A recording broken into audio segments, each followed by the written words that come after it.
Hello and welcome to today's podcast. I am Kim. This is Kim's Wellness Space, and I can mainly be found hanging out over on Instagram.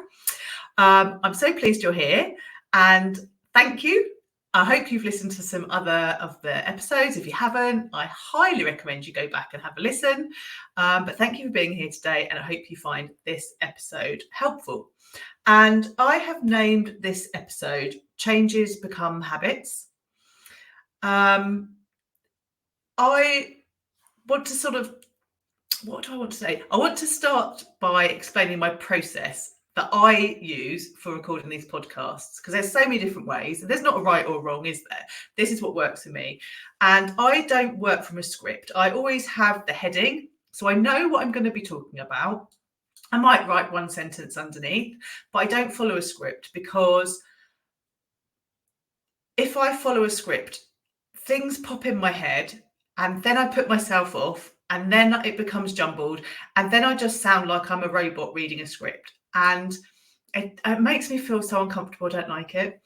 But what I do is, before I press record and start recording, I think about the podcast. So I kind of know in my head where I'm going, what I'm going to say. Sometimes it goes off on a tangent, and that's fine, because maybe I need to be saying that in that moment.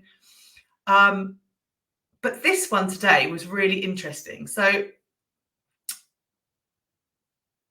I was just trying to think where the best place is for me to start with this. I think if you are someone who wants to change your habits, create new habits that are sustainable, that are going to be permanent changes. So they will be your habits. It will be who you are, who you embody from today going forward. Atomic Habits by James Clearwater is a really good book to read or to listen to. I highly recommend you doing that. He explains everything so well about habit stacking, and I don't want to tell you too much because I know I'm not going to do it justice, but it's a really, really helpful book. So I'd highly recommend you go and read it. I'll put the information for that in the show notes. But what I will say is, if you struggle to make changes that you keep to and that become habits and just become you, things like we get up and we clean our teeth every day. That was something that we learned. It became a habit, and now it's just who we are. And if you say you get up and you're in the bathroom and the phone rings, there's an emergency, and you don't clean your teeth, you haven't done that. That will stay with you until you can get in that bathroom and clean your teeth. You would feel uncomfortable because it's just something that is part of who you are. And so when we want to change things up in our wellness journey for our health and fitness to benefit us so that we are living in optimum health, sometimes it can be really hard to make those changes because things are so ingrained in us, aren't they? So I like to, there's a few examples that I'm going to give you, but my overall message that I can share with you for this is that keep it absolutely as simple as you can, but it needs to make sense to you. And going back to what I was doing before I was recording this, was I was actually in the kitchen just chopping some veg for something that I'm doing for later.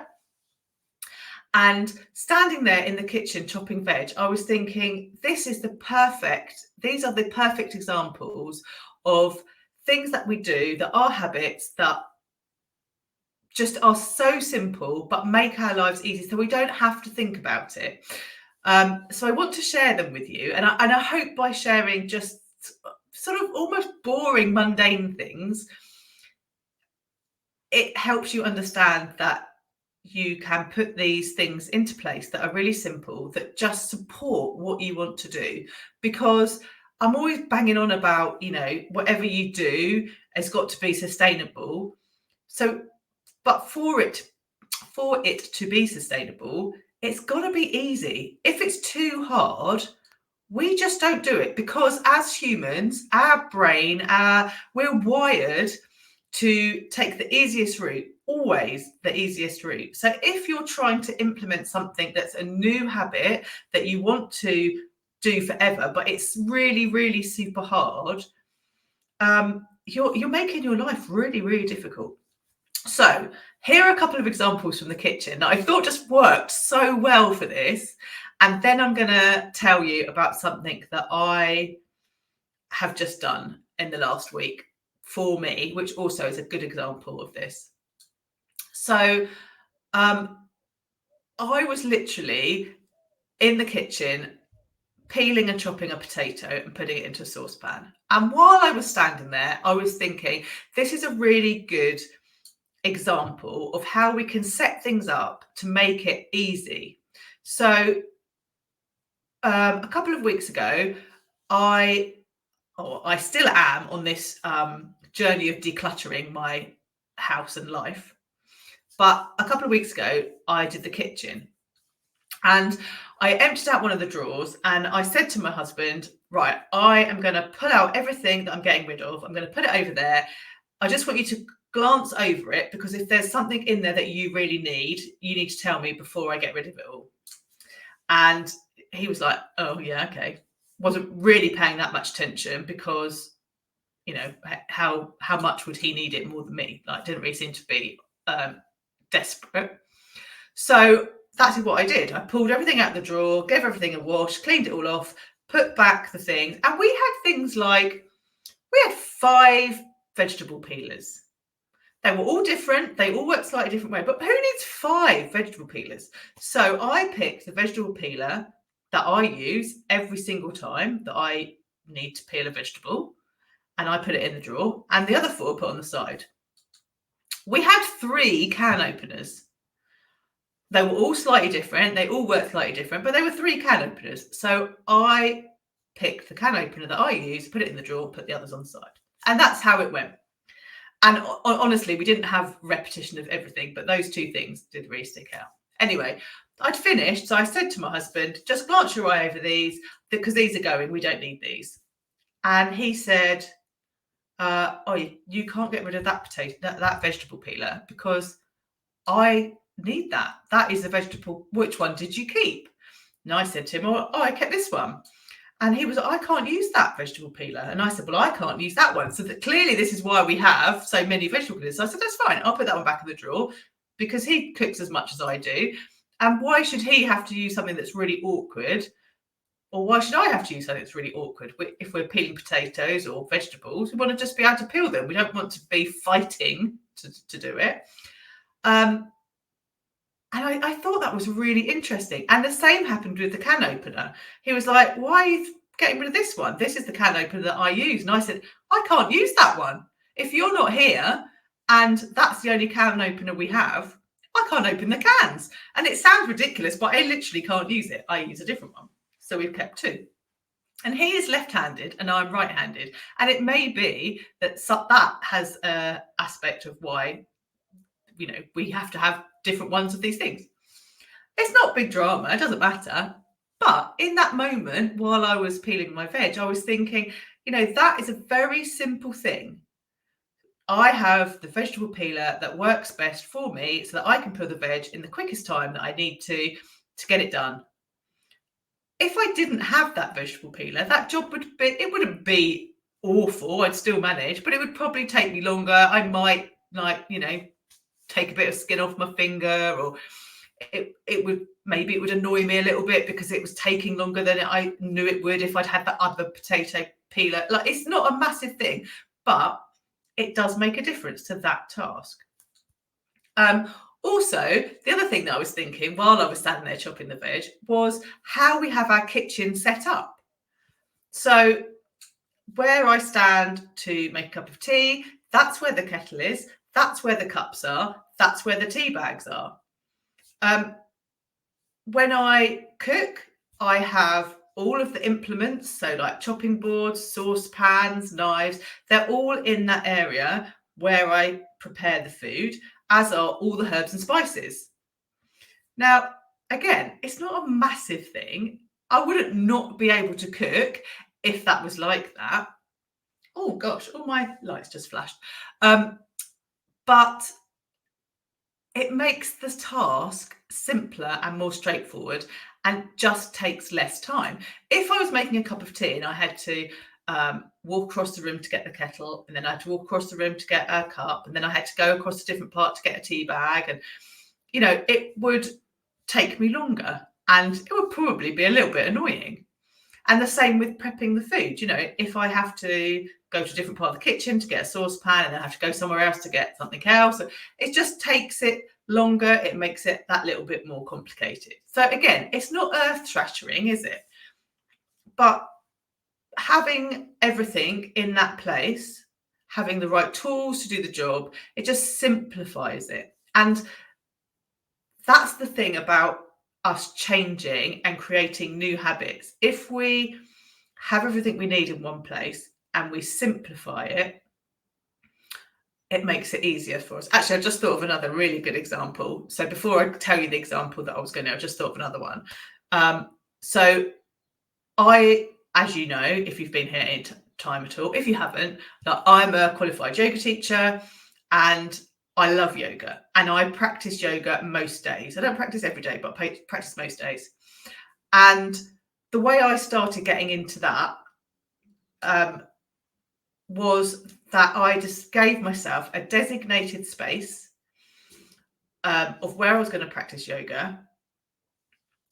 And I had my mat there. Now, let me tell you, now I have this room, which is actually a guest room. It's also my podcast studio. It's also my office. It's my yoga studio. If you practice yoga with me, you'll notice what's behind me, because that's always in shot.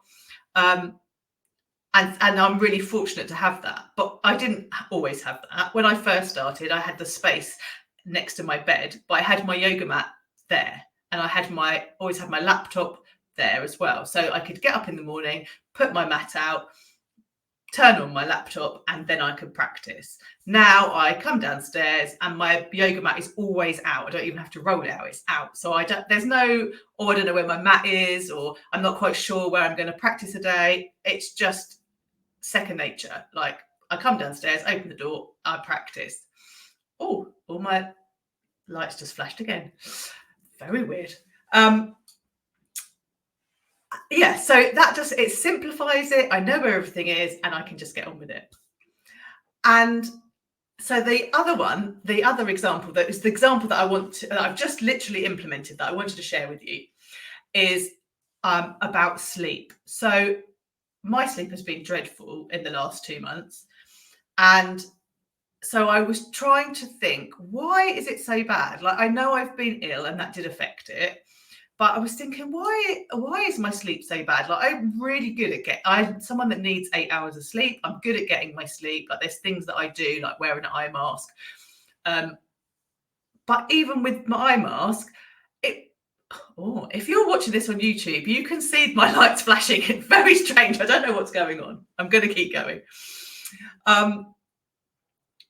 Yeah, even with my eye mask on, my sleep has just been so bad recently. So I got really real with myself, and I was like, right, I can tell other people what they're supposed to be doing to get good sleep. So let's look at what I'm doing.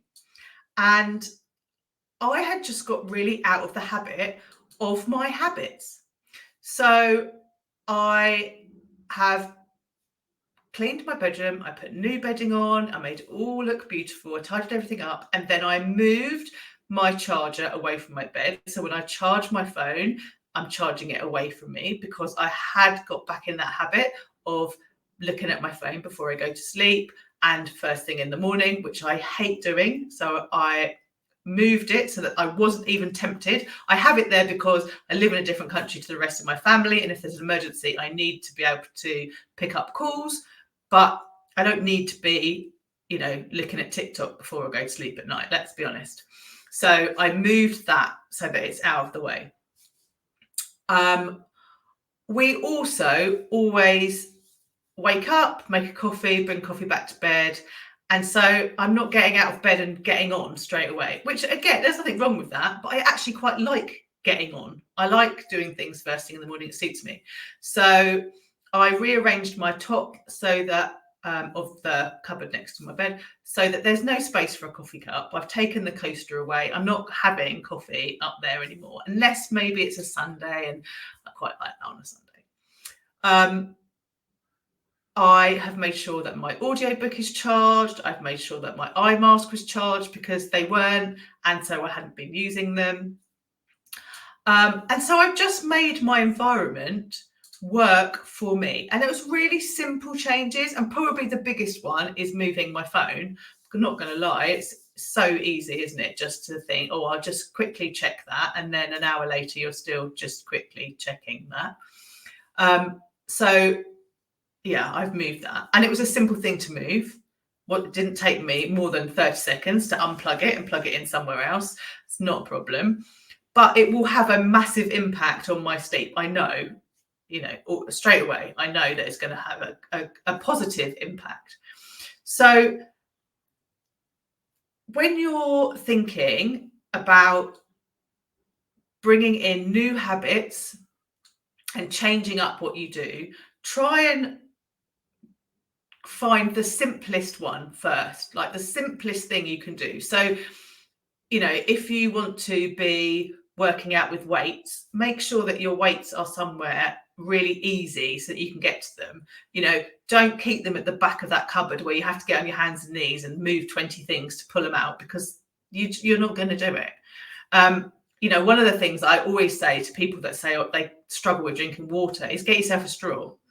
Like, you don't have to buy a new cup, but get a straw, put the straw in their cup. I don't know why it is, but if you have a straw, it's easier for you to drink water. It's really, really simple and quick win.